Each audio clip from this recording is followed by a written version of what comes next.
चलिए स्टार्ट करते हैं। तो लास्ट क्लास में हमने रिप्रोडक्शन सेक्सुअल रिप्रोडक्शन स्टार्ट किया था and we did the sexual reproduction in plants, है ना। सेक्सुअल रिप्रोडक्शन प्लांट्स का हो गया था ना। अरे हाँ है ना, फ्लावर वाला देखे थे ना कि flower is the reproductive part of the plant. उसके पहले हम वेजिटेटिव पार्ट देख रहे थे, स्टेम, रूट्स, लीव्स। और लास्ट क्लास में हमने रिप्रोडक्टिव पार्ट देखा, मैंने कि मेल एंड फीमेल पार्ट। और वो किस में होते हैं? फ्लावर्स में। तो फ्लावर हमने देखे थे कि दो टाइप के हो सकते हैं, unisexual, bisexual, having one of the two sexes, male और female, having both the sexes, bisexual flower, only one sex यानी मेल या फीमेल फ्लावर, हैविंग स्टेमन और कार्पल, दोनों नहीं। तो उस टाइप के फ्लावर को हमने यूनिसेक्सुअल फ्लावर बोला था। ठीक है, बात किए थे फ्लावर के चार पार्ट की। फ्लावर के चार पार्ट की, जिसमें सेपल था, पेटल था, and then stamen and carpel. जिसमें सेपल और पेटल का मेन काम रिप्रोडक्शन नहीं है, वो बस प्लांट फ्लावर को प्रोटेक्शन देने के या सपोर्ट देने के, और पेटल का काम है इंसेक्ट्स को अट्रैक्ट करने का, ताकि इंसेक्ट्स आए और पॉलिनेशन में हेल्प कर सके। तो यही इनका काम है बस। मेन पार्ट तो स्टेमन और कार्पल है, बिकॉज स्टेमन के पास मेल रिप्रोडक्टिव सेल है, that is pollen, and female के पास ओवम। ठीक है, फिर हमने दोनों पार्ट्स देखे थे। स्टेमन में एक फिलामेंट होता है और उसके टॉप में एंथर होता है, और एंथर में पॉलन सैक होते हैं, जिसमें पॉलन्स होते हैं। सैक मतलब ऐसी खाने बने होंगे, खांचे बने होंगे, उसके अंदर पॉलन ग्रेन्स होंगे एंथर में। ठीक है, और कार्पल के तीन पार्ट देखे थे अपन। टॉप वाले को स्टिग्मा नाम दिए थे, that was the sticky part. Then the middle part was the style, and the swollen base, जो बेस में जाकर के फुल जा रहा है, स्वेल हो जा रहा है, दैट वाज ओवरी। उसी के अंदर आपका ओवम है, यानी ओव्यूल है, एंड ओव्यूल के अंदर ओवम एग, जो जाकर के पॉलन उसको फर्टिलाइज करेगा। तो पहला स्टेप हमने देखा था pollination, wherein the pollen from anther will be transferred to stigma of the carpel, है ना। पॉलन कहां से निकलेगा? एंथर से, जो स्टेमन का पार्ट है, और आके कहां गिरेगा? In the stigma of carpel, जो फीमेल का पार्ट है। वहां आने के बाद दो तीन पॉलन गिर सकते हैं, है ना। तो जैसे ही वो ऊपर गिरेंगे तो stigma will secrete a chemical which will start the formation of pollen tube from pollen। तो pollen से एक ट्यूब निकलना चालू हो जाएगा, जो नीचे ओवम तक आएगा, ओव्यूल तक आएगा, ताकि वही उसी ट्यूब में आपका pollen जो है वो ट्रैवल करके ओव्यूल तक, ओवम तक पहुंच सके। करेक्ट। तो ये पहला स्टेप हो गया पॉलिनेशन। फिर steps leading to fertilisation, then comes fertilisation. Fertilisation में क्या होगा? Pollen grain and ovum fuse हो जाएंगे, they will fuse and form a zygote. अब इसी का डिवीजन होगा, सेल डिवीजन होगा, and it will form embryo. Embryo बनने के बाद the ovule will turn into seed. Ovum तो फ्यूज होके जाइगोट बन चुका है, एम्ब्रियो बन चुका है। द ओव्यूल, जो बाहर वाला पार्ट है, that will convert into seed, और ओव्यूल के बाहर का जो पार्ट है, ovary, that will convert into fruit. Seed का हार्ड कवर रहेगा और आपका उस बाहर ओवरी फ्रूट बन जाएगा। और बाकी जितने भी सेपल पेटल हैं और स्टेमन का भी काम हो चुका है, ये सब क्या हो जाएंगे? झड़ जाएंगे, they will shrivel off, fall off. ठीक है, तो अब धीरे धीरे और प्लांट, लास्ट बेंच में भी जगह है, यहाँ तो नहीं, और लास्ट सेकेंड लास्ट बेंच में भी जगह है। वहां है ना जगह। ठीक है, तो ये पार्ट हमने देखा था फर्टिलाइजेशन तक। Once the fertilisation has done, seed बन गया है, सीड की कवरिंग आ गई है, ovule has come become seed, ovary fruit बन चुका है। अब ये सीड्स जब निकलेंगी तो they will be sold in the market, पर जब तक वो फेवरेबल कंडीशन नहीं आएगा, जर्मिनेशन नहीं होगा, विच इज द नेक्स्ट स्टेप। लेकिन जर्मिनेशन होने के बाद ही नया प्लांट रेडी हो जाएगा, बट वो seed is capable of germinating. मतलब आप बोल सकते हो कि रिप्रोडक्शन तो हो गया है। ठीक है, but ultimately the new plant will arise only when the seeds will get favourable condition, यानी कि उसको सॉइल चाहिए, तो पानी चाहिए, है ना, उसको न्यूट्रिएंट्स चाहिए। तो ये सब जब मिलेगा, then only the plant will start grow. अभी ना अंदर। ठीक है, तो जर्मिनेशन पार्ट में हमने क्या देखा था, व्हेन द सीड्स आर सोन, उनको जब सॉइल मिलेगा, उनको पानी मिलेगा, न्यूट्रिएंट्स मिलेंगे, पानी के कारण the seed cover will become soft and the radicle will come out. ऊपर की नीचे, रेडिकल ऊपर आएगा कि नीचे आएगा? R for radicle, R for root, ऐसे याद रख सकते हैं, R for radicle, R for root, यानी कि radicle is the future root. Radicle आगे जाके फ्यूचर में क्या बनने वाला है? रूट बनने वाला है। तो रेडिकल नीचे से निकलेगा and it will make a firm hold on the ground, and ground में होल्ड करने के बाद वो और मिनरल्स एब्सॉर्ब करेगा and slowly the plumule will come out as a stem. ये आपका जर्मिनेशन प्रोसेस हो जाएगा। अब तो ये प्लांट बनने के लिए रेडी है। ठीक है, तो यहां तक हमने देखा था, that was plant reproduction. Animal reproduction भी स्टार्ट कर दिए थे। वी सॉ प्यूबर्टी क्या होती है, at what age it comes in male and female, in boys and girls. और हमने देखा था कि ड्यूरिंग प्यूबर्टी क्या क्या चेंजेस होते हैं in the body of boy and in the body of girl, and what are the hormones responsible for it. तो बॉयज में the hormone was testosterone and in the girls the hormones are oestrogen and progesterone. ठीक है, यहां तक हमने देखा था। अब हमें नेक्स्ट स्टार्ट करना है मेल रिप्रोडक्टिव सिस्टम। ठीक है, हमने सारे देख लिए थे, ये सारे डेफिनेशन जो थी, प्राइमरी सेक्स ऑर्गन क्या होते हैं, सेकेंडरी सेक्स ऑर्गन क्या होते हैं, primary sex characters and secondary sex characters. Primary sex organ वो सेक्स ऑर्गन है जो मेन चीजें बना रहे हैं, यानी कि स्पर्म एंड ओवम, यानी कि testis and ovary, they are the primary sex organ. उनको पूरा, और जो जितने भी ऑर्गन्स हैं मेल रिप्रोडक्टिव पार्ट में या फीमेल रिप्रोडक्टिव पार्ट में, उन सबको बोल रहे हैं एक्सेप्ट ओवरी एंड टेस्टिस। बाकी सारे organs are known as secondary sex organs, because वो हेल्प करने वाले हैं, शायद स्पर्म को कंडक्ट करने में या ओवम को कंडक्ट करने में, फर्टिलाइज एग को ग्रो करवाने में। तो ये सब उनके काम है, स्पर्म को फीमेल बॉडी में इंजेक्ट कराने के लिए। तो दीज आर सब सेकेंडरी ऑर्गन्स। अगर स्पर्म और ओवम ही नहीं बनेगा तो बाकी ऑर्गन का भी क्या काम, अगर स्पर्म और ओवम नहीं बन रहा है। ठीक है, इसलिए उनको बोला गया है, उन ऑर्गन्स को जो ये बना रहे हैं उनको बोला गया है प्राइमरी सेक्स ऑर्गन्स। उसके अलावा जितने भी और सेक्स ऑर्गन हम पढ़ने वाले हैं आज दोनों सिस्टम में, दोनों मेल और फीमेल रिप्रोडक्टिव सिस्टम में, वो सारे ऑर्गन सेकेंडरी सेक्स ऑर्गन कहलाएंगे।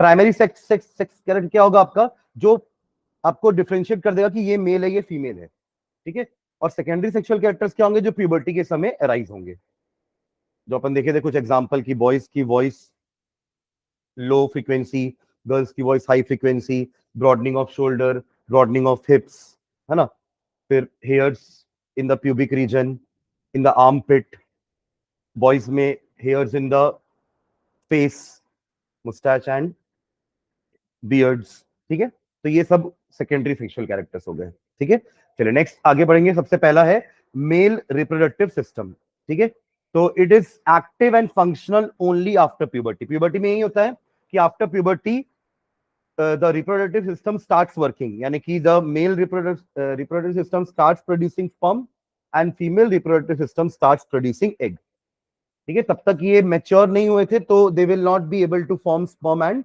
Ovum before puberty, but after puberty ये चेंजेस हमारी बॉडी में आएंगे कि the testis will start producing sperm and ovary will start producing egg. ठीक है, okay, male reproductive system, this includes a pair of testis, वहां पे होगा पेयर ऑफ ओवरी, कंपेयर करते हुए चलेंगे, है ना। यहाँ पे पेयर ऑफ टेस्टिस है, वहां पे पेयर ऑफ ओवरी होगा।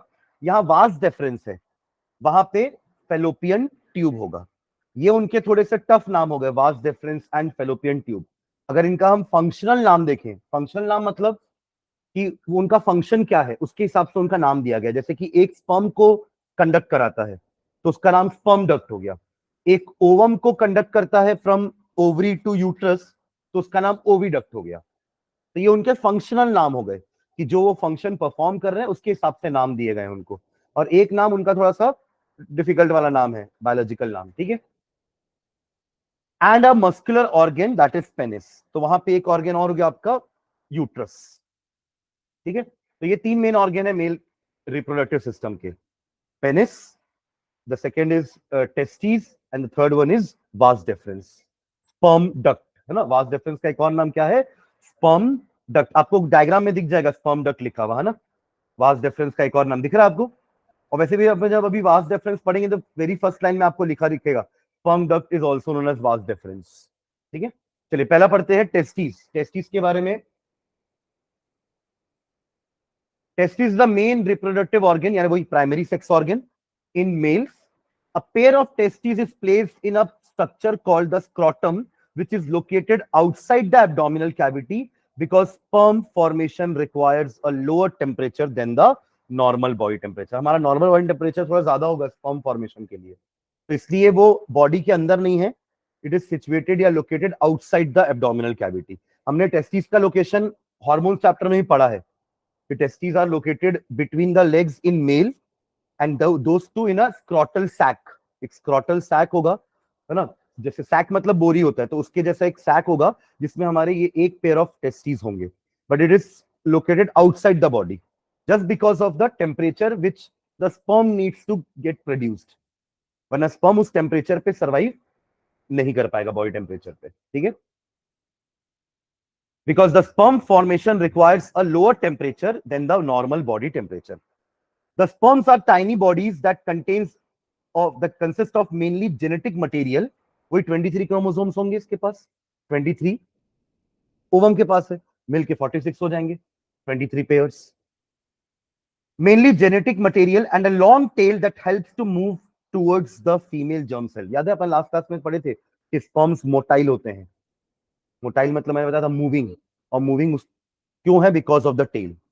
टेल के कारण the sperm is able to move. वो भले एक सेल है, sperm is a single cell, but it has got a tail, a head and a tail, तो टेल की हेल्प से मूव कर सकता है। ठीक है, वैसे भी टेस्टिस में बनेगा तो बाहर आना है तो उसको ट्रैवल करके आना ही पड़ेगा, तो that is why sperms are motile. और ट्रैवल करके सिर्फ बाहर नहीं आना है, जब फीमेल की बॉडी में एंटर करेगा तो भी उसको अंदर जाकर के एग तक पहुंचना है, बिकॉज एग उतना मोटाइल नहीं है। ठीक है, हाँ, long tail that helps to move towards the female germ cell, ovum।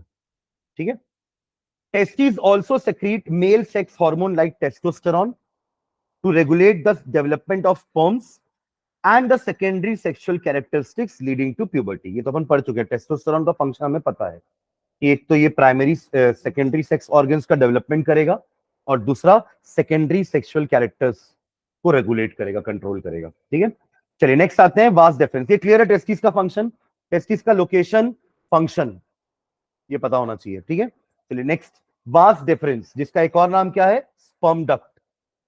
Notes कहां है तेरा अभिनव? हाँ, नहीं लाया है? क्यों? फ्रेम करा के रखा है घर पे?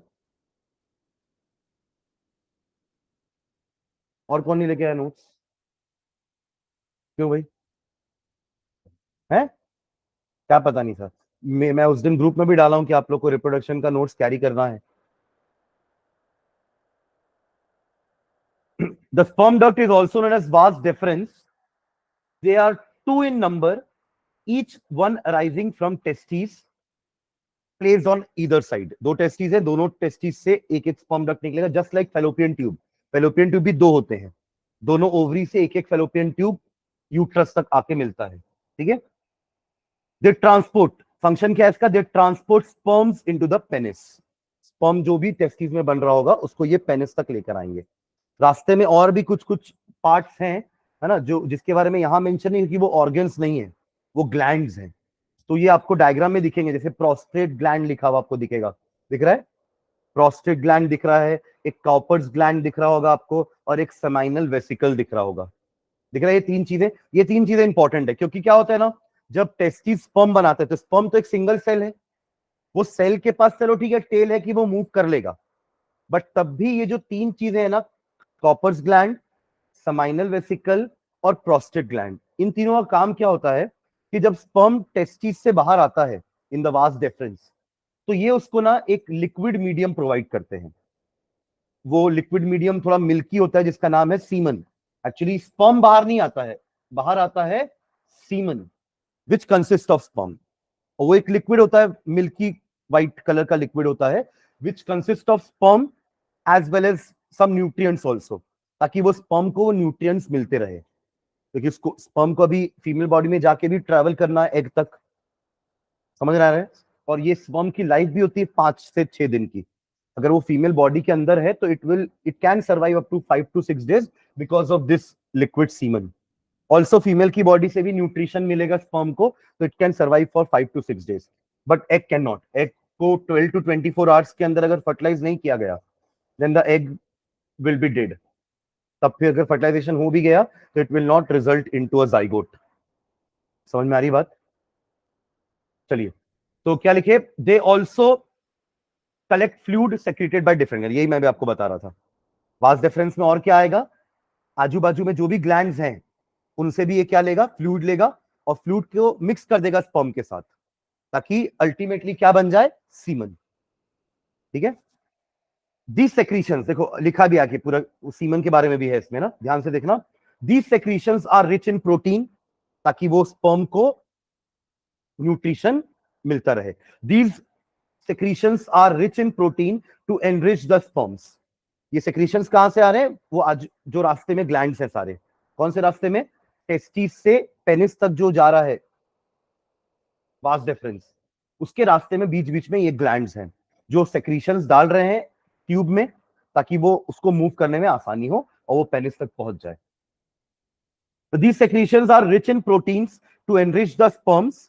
Sperms along with these secretions form a thick liquid called semen. ठीक है, semen is conveyed to the urethra, यही है सीमन जो यूरेथ्रा तक पहुंचता है और फिर पेनिस से बाहर होगा। Urethra through which it is discharged outside. देखो यूरेथ्रा हमारे वहां पे भी था, कौन सा ऑर्गन, किस सिस्टम में पढ़े अपन यूरेथ्रा को, और एक्सक्रीटरी सिस्टम में। ये वही यूरेथ्रा ना, दो यूरेथ्रा नहीं है, ये वही यूरेथ्रा। मतलब ये कॉमन पॉइंट है किसके लिए, यूरिन के लिए और स्पर्म के लिए, क्योंकि दोनों आउट पेनिस से ही हो रहे हैं इन मेल, तो दोनों का कॉमन पॉइंट क्या है, यूरेथ्रा। बस फर्क इतना है कि यूरिन ब्लैडर से आ रहा है और स्पर्म या सीमन टेस्टिस से होते हुए आ रहा है, बस ये फर्क है। बट दोनों आके मिल कहां रहे हैं, यूरेथ्रा में। Urethra is the common point for both the liquids, urine and semen. ठीक है, तो मतलब दोनों में से कोई एक ही जा पाएगा एक बार में आउटसाइड द बॉडी, देखिए निकलने का एग्जिट पॉइंट एक ही है, थ्रू पेनिस। ठीक है, चलिए, semen is conveyed to the urethra through which it is discharged outside. The prostate gland and seminal vesicle secrete semen to make the movement of sperms easier. समझ आएगा, क्योंकि वो liquid ही है तो वो लिक्विड में उसको फ्लो करने में आसानी होगी स्पर्म को। ठीक है, चलिए नेक्स्ट आते हैं urethra. The next part is urethra. अभी अपन ने बात की उसके बारे में कि वो कॉमन पैसेज है, तो वही फर्स्ट लाइन लिखा हुआ है, urethra forms a common passage, किसके किसके लिए, स्पर्म के लिए एंड यूरिन के लिए, as it is just one tube that connects both the glands, urinary bladder and vas deferens। urinary bladder में यूरिन स्टोर्ड है जो किडनी से आया है थ्रू यूरेटर। तो देखिए वहां का मेन ऑर्गन किडनी था, यहां का मेन ऑर्गन टेस्टिस है। वहां भी दो ट्यूब थे जिनका नाम यूरेटर था, यहां भी दो ट्यूब है जिनका नाम वास डेफरेंस है, और दोनों आकर के कहां मिल रहे हैं, यूरेथ्रा। ठीक है, चलिए next, fourth organ, penis. It is a part of male reproductive system. The penis is a muscular organ which transfers semen, semen आ चुका है यूरेथ्रा तक, अब ये पेनिस के थ्रू ही बाहर जाएगा, which transfers semen into the female reproductive tract. ठीक है, in the vagina and from there it enters to uterus, और फिर वो यहां वहां से दोनों में से किसी भी फेलोपियन ट्यूब में जाएगा जहां से एग आ रहा होगा। ठीक है, the penis is a muscular organ which transfers semen into the female reproductive tract. तो उसका penis receive both urinary tube and sperm duct. ये भी अपन बोले यूरेथ्रा से ही पेनिस कनेक्टेड है, तो दोनों पेनिस को दोनों ट्यूब मिल रहे हैं, एक स्पर्म डक्ट भी आ रहा है और यूरिनरी ट्यूब भी आ रहा है। It opens out through a small tube called urethra. The penis is underlined by thin blood vessels which give it a continuous supply of blood. तो वो मस्कुलर ऑर्गन है, वहां ब्लड की सप्लाई भी जरूरी है। ठीक है, चलिए नेक्स्ट आते हैं फीमेल रिप्रोडक्टिव सिस्टम में। मेल वाला क्लियर है, ठीक है, नेक्स्ट देखेंगे फीमेल। तो इसमें आपके जैसे वहां पे वन पेयर ऑफ टेस्टिस था, यहाँ पे वन पेयर ऑफ ओवरीज है, फिर वहां पे एक पेयर था वास डेफरेंस का, यहां भी एक पेयर है ओविडक्ट का। यहाँ यूट्रस है, क्योंकि यूट्रस में ही जाइगोट का आगे ग्रोथ होगा, it will turn into baby in a gestation period. Gestation period मेल मतलब ह्यूमन में 9 मंथ का होता है, ऐसे animal to animal the gestation period varies. जैसे रैट्स में बहुत कम होता है ना, और एलिफेंट में बहुत ज्यादा होता है। तो डिपेंडिंग अपॉन बॉडी डिजाइन, आप खुद समझ जाइए कि रैट छोटे छोटे होते हैं, उनका बॉडी डिजाइन उतना कॉम्प्लेक्स नहीं है, तो they take less time to get develop, तो उनका जेस्टेशन पीरियड कम होता है। हमारा एलिफेंट और रैट के बीच में है, एलिफेंट वाला बॉडी और कॉम्प्लेक्स, तो it takes more time to get develop into an embryo foetus. ठीक है, उस टाइम पीरियड को अपन कहते हैं gestation period, which is 9 month in human beings.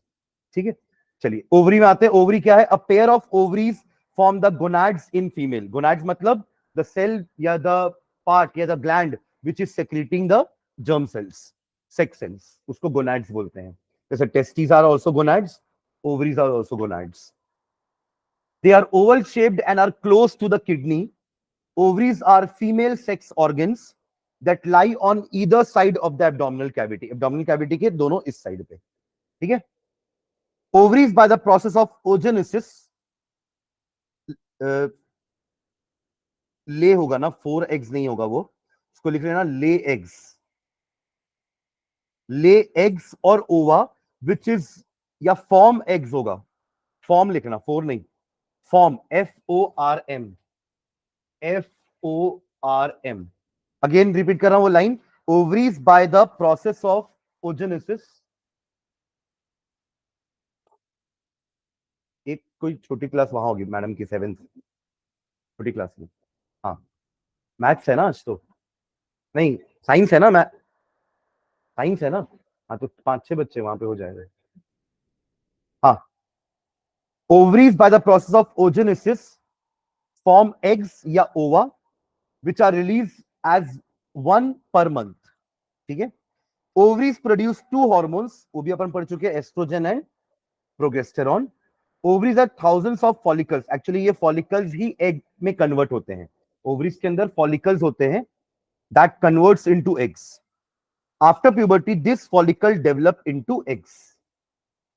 Oestrogen controls the change that occur during puberty, like feminine voice, वही high frequency वाली voice, soft skin and development of mammary glands. ये भी हमने बात की थी, द ब्रेस्ट बिकम्स एनलार्ज्ड, है ना, तो ये development of mammary glands, growth of pubic hair and controls the release of mature eggs.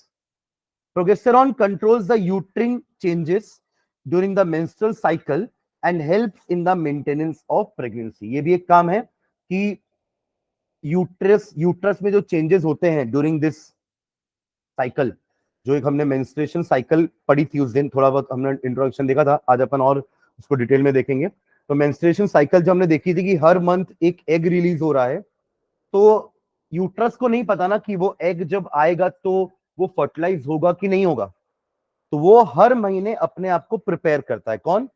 Uterus, कि जो एग आ रहा है वो फर्टिलाइज होगा, तो वो अपने आप के ऊपर एक मस्कुलर वॉल कुशन टाइप का क्रिएट करता है। देखिए एक सेल आकर के उसमें बड़ा होने वाला है, एम्ब्रियो बनने वाला है, फीटस बनने वाला है, तो थोड़ा कुशन टाइप का सॉफ्ट टिश्यूज, ब्लड वेसल्स वो क्रिएट करता है वहां पे। ठीक है, इसको कहते हैं कि हर महीना यूट्रस प्रिपेयर हो रहा है for pregnancy, but her month तो एग फर्टिलाइज नहीं होगा, तो ultimately that will come out. तो इसको कंट्रोल कौन कर रहा है? Progesterone controls the uterine changes, uterus में जो भी चेंजेस हो रहे हैं उनको कौन कंट्रोल कर रहा है? Progesterone, during the menstrual cycle and helps in the maintenance of pregnancy. तो ये हेल्प कर रहा है कि वो एक्चुअली ये समझ लीजिए कि फीमेल बॉडी को वो हैबिट में ला रहा है कि this will happen through out the life, तो वो इसका हमेशा प्रिपेयर करता है वुमेन को फॉर प्रेगनेंसी। ठीक है, नेक्स्ट आते हैं oviduct which is also known as Fallopian tube, a tube like structure arising from each ovary. जैसे वहां भी दोनों टेस्टिस से एक एक ट्यूब निकला था which was known as vas deferens, वैसे यहां भी दोनों ओवरी से एक एक ट्यूब निकलेगा, this is known as oviduct. ठीक है, Fallopian tube. The egg is carried from the ovary to the uterus through a thin oviduct also known as Fallopian tube. इसका उसका काम था स्पर्म कंडक्ट करना फ्रॉम टेस्टिस टू पेनिस या urethra, और इनका काम है एग को कंडक्ट करना from ovary to uterus. The two oviduct combine and open into an elastic bag-like structure known as uterus. दोनों यूट्रस में आके ओपन होंगे। आप डायग्राम देख पा रहे होगे कि दो ओवरीज हैं, दोनों ओवरीज से फेलोपियन ट्यूब आया है, और कहां आकर के मीट हो रहा है, एक ट्रायंगुलर मस्कुलर पार्ट दिख रहा होगा आपको, दैट इज एक्चुअली यूट्रस। ठीक है, चलिए नेक्स्ट आते हैं यूट्रस में। It is a hollow muscular organ which is the capacity to bear the child. इसको वोम्ब भी बोलते हैं ना, WOMB। ठीक है, it is otherwise called as womb. The zygote, मतलब हिंदी में अपन बोलते हैं ना, कोक बोलते हैं क्या?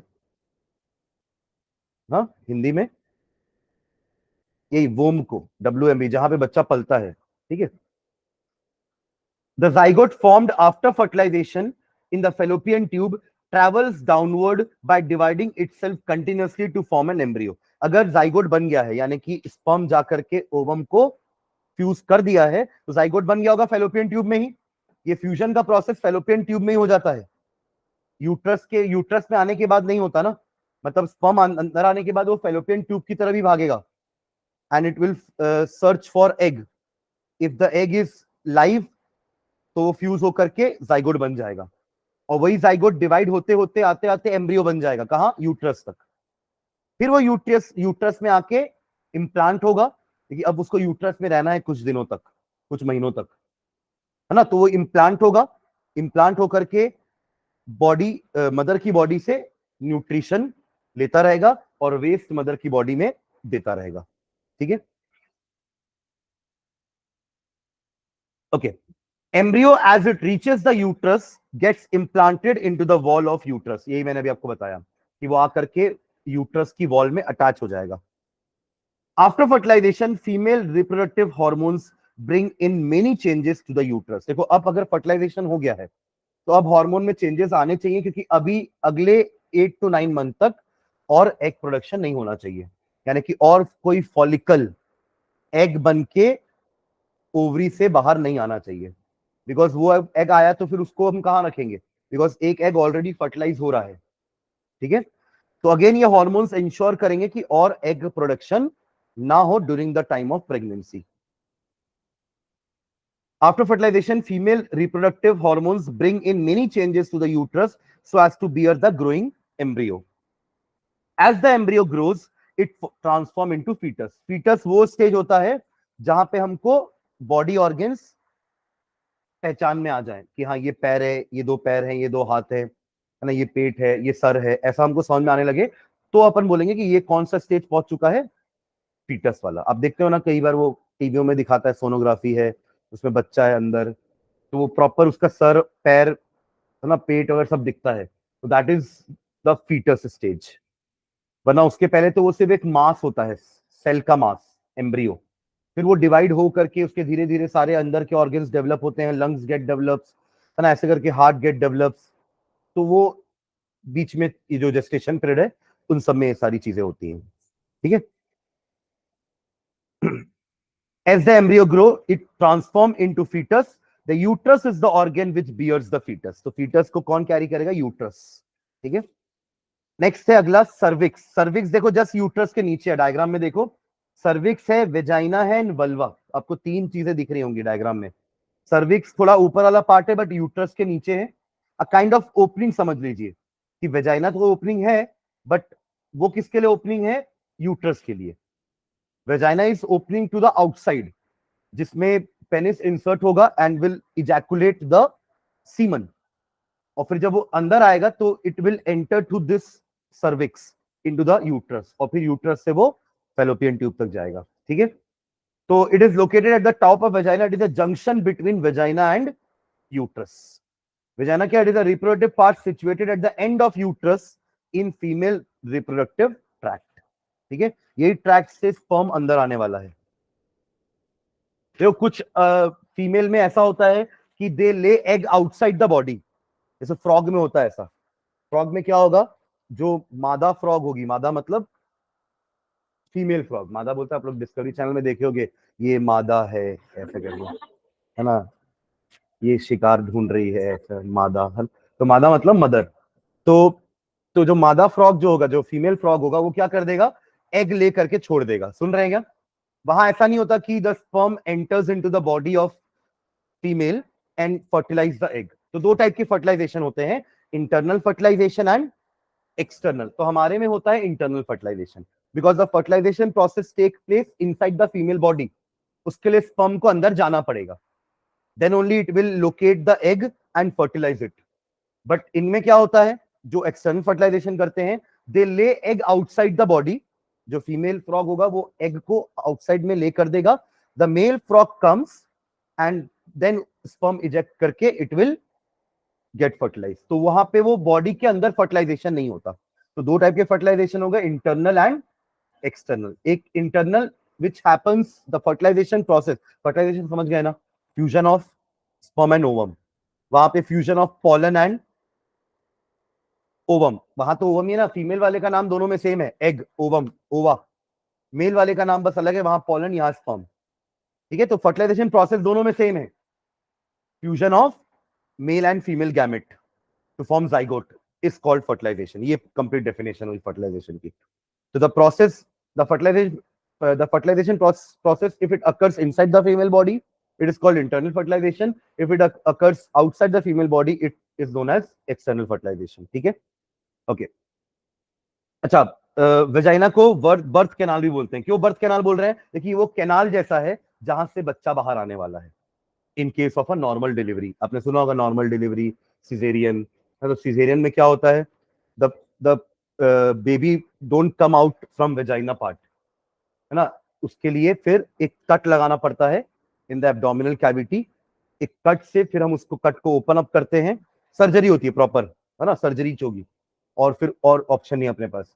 If the baby is not coming out from the vagina, या if the mother is not able to push the baby out from vagina, बोलते हैं ना बहुत पेन होता है, तो दैट्स जस्ट बिकॉज, क्योंकि वो एक छोटा सा पाथ है, इट गेट वाइडन्स अप, तो वो पूरे वहां के बोन्स, वो सब में पेन क्रिएट होता है, जो लेबर पेन बोलते हैं ना अपन, दैट क्रिएट्स। अगर वो लेबर पेन नहीं हो रहा है, ultimately the cut is made caesarean and the baby is taken out from that. ठीक है, तो it is also called as birth canal. अगर नॉर्मल डिलीवरी हो रही है, then the vagina, then the baby will come from the vagina only. ठीक है, and it open outside the body, it connects uterus to the outside world, the vagina secretes mucus. अब vagina भी mucus secrete करेगा, क्यों? ताकि जब बच्चे को बाहर जाना हो तो वो थोड़ा सा फ्रिक्शन कम कर दे, है ना, फ्रिक्शन कम करने के लिए हो रहा है ना। हम जैसे नॉर्मल हमारी मशीनों में ऑयलिंग वगैरह करते हैं, क्यों करते हैं? Just to reduce the friction, ताकि चिकनाहट रहे। तो बस यही म्यूकस भी वहां करेगा अंदर, ताकि बच्चा आराम से बाहर आ सके। हमने वो उस समय बात की थी हॉर्मोन्स में, कि वहां पे एक रिलैक्सिन नाम का हार्मोन है, जो पेल्विस को या फिर सर्विक्स को थोड़ा सा वाइडन करेगा, ताकि बच्चे को बाहर जाने में आसानी हो। तो the vagina secretes mucus to keep the track wet, वो वेट ट्रैक के कारण बच्चे को बाहर आने में आसानी होगी। It opens through the vulva, eggs, the female gamete develop inside the ovary. One mature egg is released by either of the ovaries per month. हर महीने एक। Ovary secrete two hormones. ये मेरे ख्याल से रिपीट हो गया क्या पूरा line? Ovary secrete two hormones, तो पीछे भी लिखे थे ना? हाँ, ये पूरा रिपीट एक बार रीड करो तो फीटस तक। The ovary secretes two hormones named estrogen and progesterone, which bring about secondary sexual character in female. The egg is carried from the ovary to the uterus through a thin oviduct, also known as fallopian tube. The oviducts combine and open into elastic bag structure known as uterus, जहां पे it opens into vagina through the cervix. The uterus help in the development of fetus. Clear है? ये सारे points अपन पढ़ चुके हैं ऊपर। ठीक है, चलिए आपका पूरा हो गया फीमेल रिप्रोडक्टिव पार्ट। यहाँ पे कोई और ग्लैंड्स नहीं है, जैसे वहां पे थे ना प्रोस्ट्रेट और सेमाइनल वेसिकल, लेकिन यहाँ जरूरत नहीं है। ठीक है, यहाँ जो आपके सर्विक्स वाले पार्ट हैं, यही म्यूकस सेक्रेट कर रहे हैं बेबी को बाहर जाने के लिए बस। ठीक है, चलिए नेक्स्ट है process of reproduction. Once the fertilisation occurs, उसके बाद क्या मैंने बोला आपको कि जाइगोट डिवाइड होगा, फिर वो एम्ब्रियो बन के यूट्रस तक पहुंचेगा, यूट्रस में इंप्लांटेशन होगा, फिर यहां पे अपन को पढ़ना है कि इंप्लांटेशन के बाद और क्या क्या चीजें होंगी, ठीक है। तो ये पूरे 4 पॉइंट है, फर्टिलाइजेशन, इंप्लांटेशन, जेस्टेशन और उसके बाद ही बर्थ होगा, समझ रहे हैं क्या। तो फर्टिलाइजेशन, फर्टिलाइजेशन आपको पता है क्या होता है, ड्यूरिंग कॉपुलेशन, कॉपुलेशन मतलब the penis is getting inside the vagina, that process is known as copulation, और उसके बाद ही the sperm will able to get inside the female body, ठीक है। तो during copulation millions of sperms are released into the vagina, millions of sperm, एक single single cell होते हैं, that semen contains millions of sperms, they all rush towards the egg, they are highly motile, active होंगे, sperms are highly active and motile, they move up to the female body through the cervix, फिर uterus and finally reach the Fallopian tube, पूरा path follow करके जाएंगे, vagina से अंदर जाएंगे, cervix से होते हुए यूट्रस में घुसेंगे, यूट्रस से जाएंगे फेलोपियन ट्यूब में। Now as they move up, most of the sperms are destroyed by the female secretions, मतलब ये भी हो रहा है ना कि फीमेल सेक्रीशन से कुछ स्पर्म्स तो डिस्ट्रॉय भी हो रहे हैं। As they move up, most of the sperms are destroyed by the female secretions. The few sperms that have survived make it to the ovum present in the fallopian tube. कुछ sperms तब भी survive करके ovum तक पहुंच जाएंगे। Only one sperm and egg are involved in fertilization. एक तो एक ही है, sperm millions वाले थे ना, पर कोई एक ही रेस में जीत करके ओवम को फ्यूज कर पाएगा। अब वो कौन सा स्पर्म होगा और उस स्पर्म में कौन से 23 क्रोमोसोम्स होंगे, और वो 23 में मेल वाला जो सेक्स हार्मोन होता है, एक्स गया है कि वाई गया है, ये किसी को नहीं पता। ये अपन पढ़े ना क्लास 8 में भी, how to determine the sex of a baby, कि क्रोमोसोम्स जितने भी होते हैं 23 पेयर्स, उनमें 23 पेयर में एक पेयर जो होता है वो सेक्स क्रोमोसोम होता है, यानी कि 22 पेयर्स अदर कैरेक्टर्स के होंगे, आई कलर, ब्लड ग्रुप, है ना, अलग अलग कैरेक्टर्स के 22 पेयर्स होंगे, और एक पेयर जो होता है वो सेक्स क्रोमोसोम होता है, जो मेल के अंदर एक्स और वाई नाम से होता है एक पेयर में, और फीमेल के अंदर वही एक पेयर में एक्स और एक्स होता है। यानी कि इसके दो स्पर्म बनेंगे जब ये डिवाइड होगा ना, है तो पूरे 46, मेल में है ना 46, जब मियोसिस होगा, मियोसिस से ही बनते हैं स्पर्म्स और मियोसिस से ही बनते ओवम, जब मियोसिस होगा तो ये 23 पेयर्स यानी कि 46 23 में डिवाइड हो जाएंगे, यानी कि एक स्पर्म में सेक्स क्रोमोसोम्स का एक्स जाएगा और दूसरे स्पर्म में सेक्स क्रोमोसोम का वाई जाएगा। अब मिलियंस हैं तो आधे मिलियन में एक्स होगा, आधे मिलियन में वाई होगा, और उनमें से कुछ फीमेल के रिप्रोडक्टिव ऑर्गन में डेड भी हो गए हैं, कुछ पहुंच पाए हैं, अब उनमें भी कुछ में कोई एक जो दौड़ के जा रहा होगा एग के पास, और वो एक्स जाएगा कि वाई जाएगा किसी को नहीं पता। तो डिपेंडिंग अपॉन अगर एक्स फ्यूज हुआ तो it will result into a baby girl, और अगर वाई वाला जाके फ्यूज हुआ तो it will result into a baby boy. तो आप लोग 8th क्लास में शायद पढ़े हो ये चीज, अपन अभी 10th में फिर से पढ़ेंगे इन हेरिडिटी चैप्टर, ठीक है, बट वो यही चीज है वापस, ठीक है। ट्विंस में देखो वो भी दो टाइप के ट्विंस होते हैं, आइडेंटिकल ट्विंस होते हैं और नॉन आइडेंटिकल ट्विंस होते हैं। मतलब नॉन आइडेंटिकल ट्विंस मतलब जो दिखने में सेम नहीं होते हैं, एक लड़का एक लड़की भी हो सकते हैं, और आइडेंटिकल ट्विंस होते हैं जो दिखने में भी सेम होते हैं।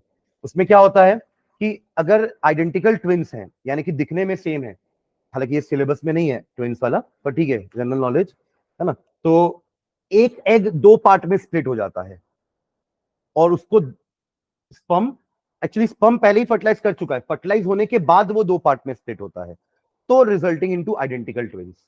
और कई बार ऐसा हो सकता है कि दो एग रिलीज हो गए हैं, हालांकि एक ही एग रिलीज होता है, बट बहुत रेयर कंडीशन में two eggs are released and both are been fused by sperms, तो they result into non identical twins, जो दोनों लड़के भी हो सकते हैं, दोनों लड़कियां भी हो सकती हैं, एक लड़का एक लड़की भी हो सकती है, ऑल डिपेंड्स ऑन दिस कि कौन सा स्पर्म जाके फ्यूज कर पा रहा है उनको, ठीक है।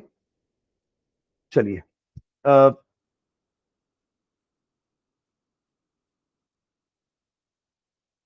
ये हो गया ना, फर्टिलाइजेशन पूरा पढ़ लिए थे ना। Once the sperm fuses with the ovum it fertilizes it and a zygote is formed, उसी को कहते हैं फर्टिलाइज्ड एग, या फर्टिलाइज्ड ओवम।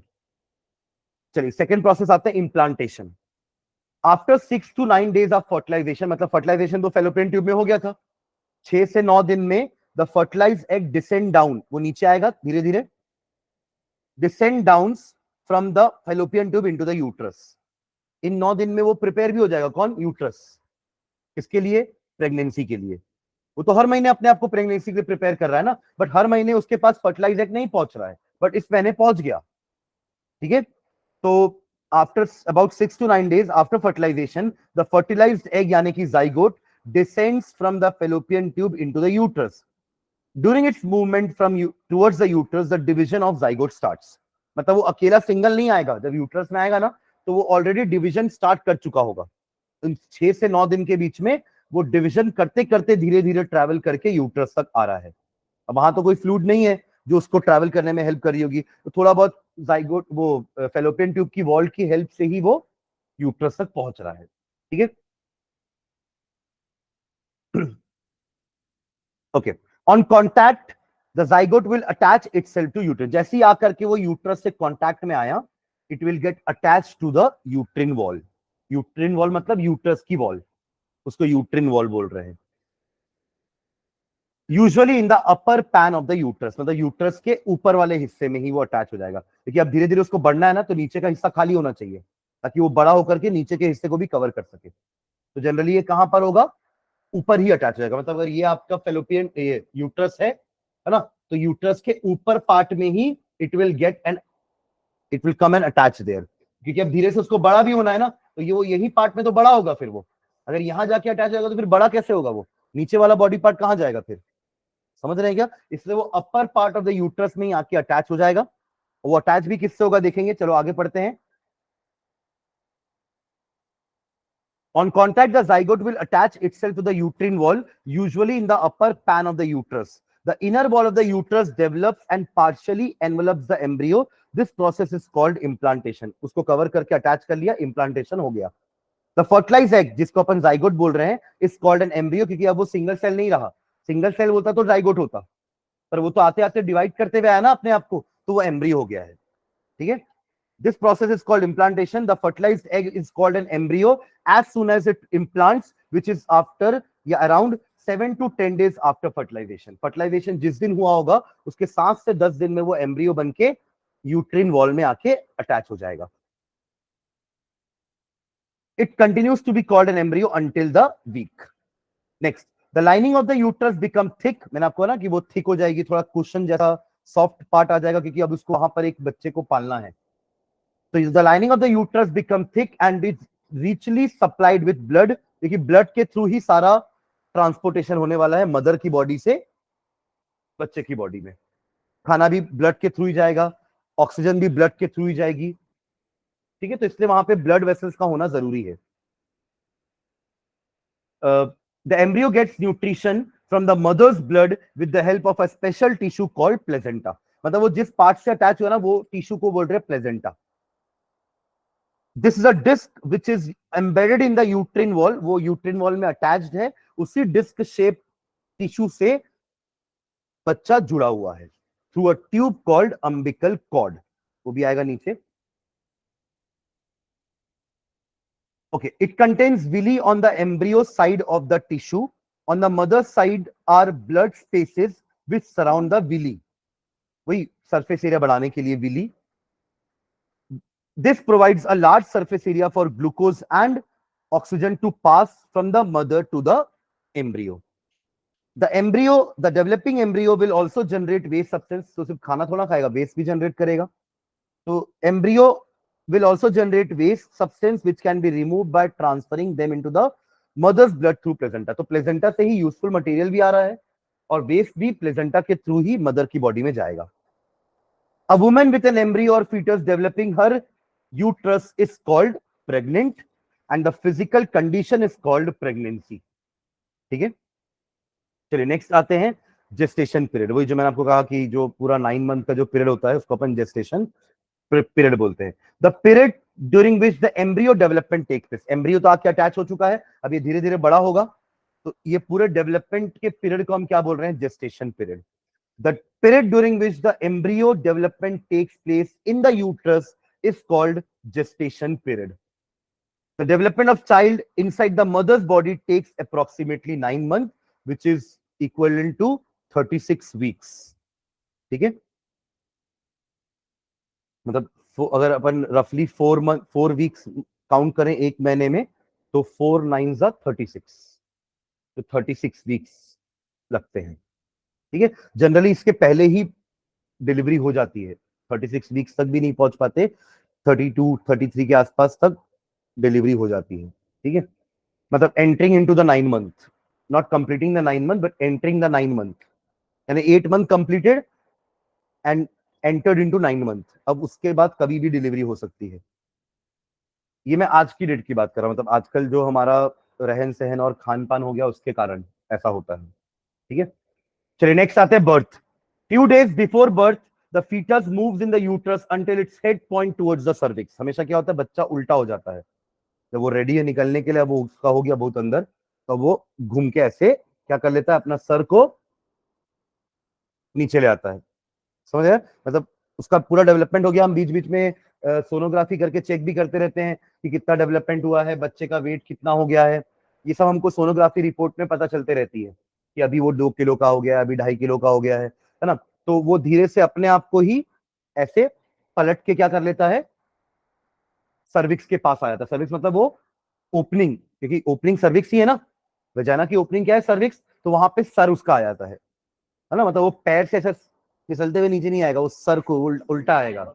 उल्टा एक्चुअली उसके लिए उल्टा ही सीधा है।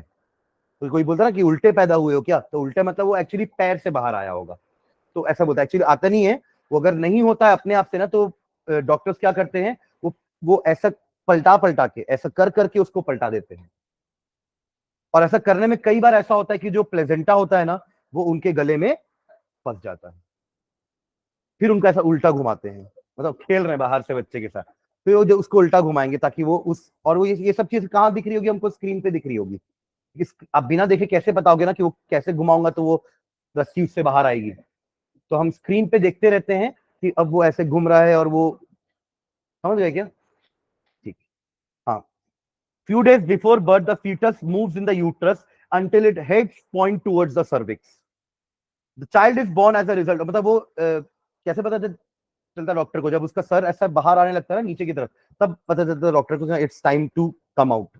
तो वो आपको डेट दे देते हैं कि हाँ इस डेट में हम डिलीवरी कर देंगे, जैसे ही आपको लेबर पेन स्टार्ट होगा। The child is born as a result of rhythmic contraction of muscles. इसी को rhythmic contraction of muscles in the uterus, इसी को बोलते हैं लेबर पेन। अब अगर आपके वहां के मसल्स एकदम कॉन्ट्रैक्ट रिलैक्स करें तो you will feel pain. Contraction of muscular uterine wall force the fully grown fetus to the cervix into the vagina. Contraction of the uterine wall and the abdominal muscle at regular intervals are called labor. इसी को बोलते हैं labour pain होना, because abdominal wall, uterine wall bar bar contract और relax कर रही है ताकि बेबी बाहर आने की कोशिश कर रहा है। ठीक है, the cervix dilates, the head of the foetus pass through the amnion and the amnion burst. Amnion मतलब एक लेयर होती है बच्चे की, जो बच्चे के अंदर, मतलब उस लेयर में पानी भी होता है अंदर। बच्चा उस, मतलब थैली बोलते हैं उसको अपन, कि उस थैली के अंदर पानी होता है और पानी के अंदर ही बच्चा बड़ा होता है। और कई बार ऐसा होता है कि अगर वेस्ट, बच्चे ने वेस्ट कर दिया तो उस पानी में वेस्ट चला जाता है। मतलब कई बार ऐसा भी होता है, जैसे अब ये तो आप लोग नहीं सुनोगे ऐसे नॉर्मली, तो ऐसा होता है कि बच्चे ने पॉटी कर दी अंदर ही, है ना, और वो पॉटी क्या हो गई, पानी में चली गई, उसी के मतलब बैग में ही।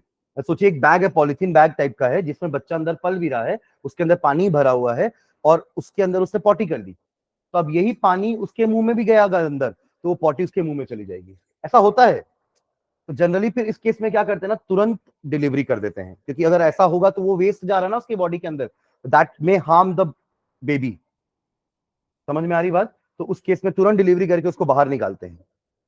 ठीक है, और कई बार ऐसा भी होता है कि द बैग्स बर्स्ट ओपन, अभी लिखा ना कि द एमनियन बर्स्ट, तो जैसे ही बर्स्ट होता है the liquid comes out of the vagina. तो हमें समझ में आता है कि द वो जो एमनियन है वो बर्स्ट हो गया है और पूरा पानी बाहर आ गया है। अगर पूरा पानी बाहर आया हो तो अब बच्चे की आगे और ग्रोथ नहीं हो पाएगी, तो it has to come out. तुरंत फिर डिलीवरी करके उस बच्चे को ही बाहर ले लेते हैं। कई बार होता है ना कि मतलब कुछ एक्सीडेंटली मदर को लग गई बाहर से, तो वो एमनियन बर्स्ट हो जाएगा अंदर ही। तो वो बर्स्ट हो गया तो पूरा पानी लीक हो जाएगा, that will come out of the vagina, वो तो बाहर हो गया पानी पूरा बॉडी से। बट अब वो बच्चा कैसे पलेगा अंदर, बिकॉज पानी तो है नहीं। या कई बार ऐसा भी होता है कि उस एमनियन में पानी कम होता है, तो फिर हमको बोला जाता है कि पानी ज्यादा पियो, नारियल पानी पियो, तो इससे हमारे बॉडी में वाटर कंटेंट बढ़ता है और धीरे से वो वाटर कंटेंट अंदर भी रिफ्लेक्ट होता है, एमनियन में जाता है। ठीक है, तो contraction of the muscular uterine wall forces the fully grown foetus, अच्छा लेबर तक पहुंच गए थे ना अपन, labour, the cervix dilates the head, the cervix dilates मतलब वो थोड़ा सा चौड़ा होगा, dilates, the head of the fetus passes through and the amnion bursts, discharging the amniotic fluid through the vagina.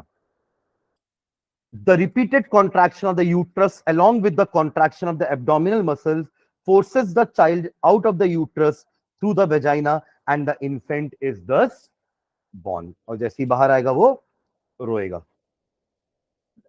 The umbilical cord, अब वो जो attach था ना प्लेजेंटा से, उस कॉर्ड को क्या बोलते हैं, अम्बिकल कॉर्ड। तो जब वो बाहर आएगा तो वो कॉर्ड अटैच ही होगी बॉडी से।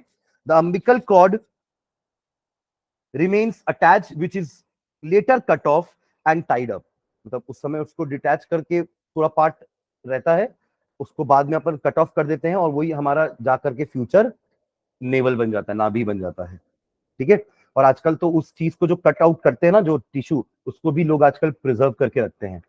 ऐसा बोलते हैं कि उससे आपको कोई आगे बीमारी होगी तो उससे ठीक हो सकते हैं। उस पता नहीं उस टिश्यू से कैसा क्या करते हैं, जो उससे आप आगे कोई बड़ी बीमारी हो जाती है तो उससे ठीक हो जाते हैं आप।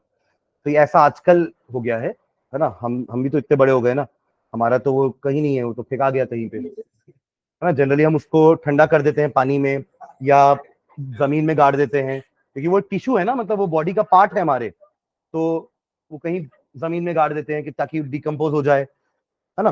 कोई किसी के हाथ में लग गया, उसमें काला जादू कर दिए, तो इसलिए इस सब चीजों को क्या करते हैं हम, होता है मतलब जो मानते हैं लोग मानते हैं, तो इसलिए हम क्या करते हैं, वो बॉडी पार्ट को रख देते हैं। वरना वो जैसे काला जादू करते समय वो लोग डॉल बना देते हैं, है ना, वो डॉल को ऐसे पिचकाते ऐसे, तो हमको चुभेगा, ऐसा करते हैं ना। तो ऐसे ही वो जो टिश्यू है वो भी हमारी बॉडी का ही पार्ट है, तो it should not be thrown like this, तो उसको हम कहीं ना कहीं गाड़ देते हैं। तो कई बार ऐसा भी होता है कि जैसे वो बोलते हैं कि देखना कोई फेंकते समय देख ना ले कि हम कहाँ फेंक रहे हैं, ताकि हम फेंके तो वो जाके उठा ले और फिर उसके साथ खेले। तो ठीक है, तो अब आजकल वो लोग प्रिजर्व करके रखते हैं। प्रिजर्व करने का भी आजकल मतलब वो होता है ना कि मतलब उसके लिए जैसे ब्लड बैंक होते हैं ना, वैसे इनको प्रिजर्व करने के लिए भी बैंक होते हैं, क्योंकि वो ऐसे नॉर्मल टेम्परेचर में नहीं रख सकते हम। जैसे ब्लड को भी प्रिजर्व करने के लिए क्या होता है, वो लोग प्रॉपर टेम्परेचर देते हैं ताकि ब्लड आपने जो लिया है उसको वो हो गया वो बैग में ब्लड तो ले लेते हैं, but then that blood has to be preserved, कहीं कुछ उसको टेम्परेचर देना पड़ेगा ताकि वो ब्लड खराब ना हो जाए। In the same way that tissue is also preserved under some condition, तो उसके लिए लोग कुछ चार्जेस भी लेते हैं कि इतने साल का आपको इतना पैसा देना पड़ेगा, ताकि हम उसको प्रिजर्व करके रखेंगे और हमारी गारंटी की वो प्रिजर्व रहेगा, तो उसके लिए वो मेंटेनेंस चार्ज आपसे लेते हैं। स्टोर को क्या काम है उसका, उसको बेच के पैसा भी नहीं मिलेगा उसका। ठीक है, चलो आगे बढ़ते हैं। The remaining cord on the infant shrivels, जो पार्ट कटा हुआ यहाँ पे बच गया है वो धीरे से श्रिवल होगा and that becomes the navel, नाभि। After the baby is born the placenta and the uterine lining are discharge through menstruation. तो जो 9 मंथ तक मेंस्ट्रुएशन नहीं हुआ था ना, तो अभी भी तो वो यूट्रीन वॉल है, that tissue is there, the blood vessels are there, तो ये सब डिस्चार्ज होगा after the baby is born, तब मेंस्ट्रुएशन होगा। तो बीच में वो 8 to 9 मंथ्स तो मेंस्ट्रुएशन नहीं था, but as soon as the baby comes out, egg भले नहीं आएगा बाहर, एग तो फर्टिलाइज होकर बेबी बन के बाहर आ गया ना, पर जो उसके लिए प्रिपरेशन हुई थी, the soft wall, the thick muscular tissue, वो सब तो झड़ के बाहर आएगा ना, that comes out as blood, then that menstruation occurs. ठीक है, ठीक है, चलो नेक्स्ट अपन नेक्स्ट क्लास में करते हैं ओव्यूलेशन, आफ्टर ओव्यूलेशन, ये एक दो पेज बचा हुआ है। ठीक है, नेक्स्ट क्लास में तो खत्म करके हम क्वेश्चन आंसर्स करेंगे इसके। ठीक है, और एक चीज और, एक बार चैप्टर रीड करेगी नहीं, मैं तीनों दिन आप लोग को बोला हूँ कि चैप्टर रीड